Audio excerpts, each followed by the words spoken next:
franco-syrienne. Mon père est syrien, ma mère est française.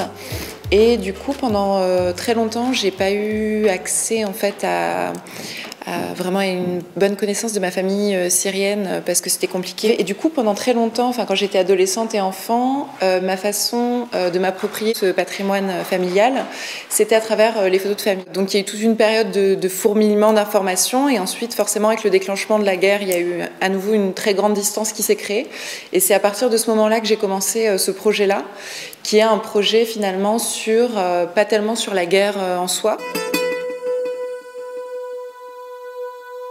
Comment ça influence en fait les destins personnels, les histoires de famille, cette idée aussi de lien, d'appartenance, à qui on appartient, où on appartient. Et du coup, c'est à partir de ces photos-là que j'ai commencé, moi, à me construire, mais vraiment sur un fantasme total, une histoire de ma famille, de moi avec ma famille, de ma relation que j'entretenais pas, du coup, avec eux.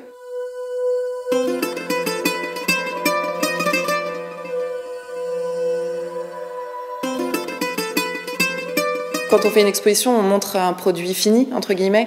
Après, moi, ce qui m'intéresse plus, c'est le processus de faire, le processus de recherche qui est derrière. Du coup, le fait de présenter différents médiums, c'est aussi pour moi rendre compte de plus de la recherche que des pièces en soi. C'est plus l'idée de naviguer dans une recherche, un univers.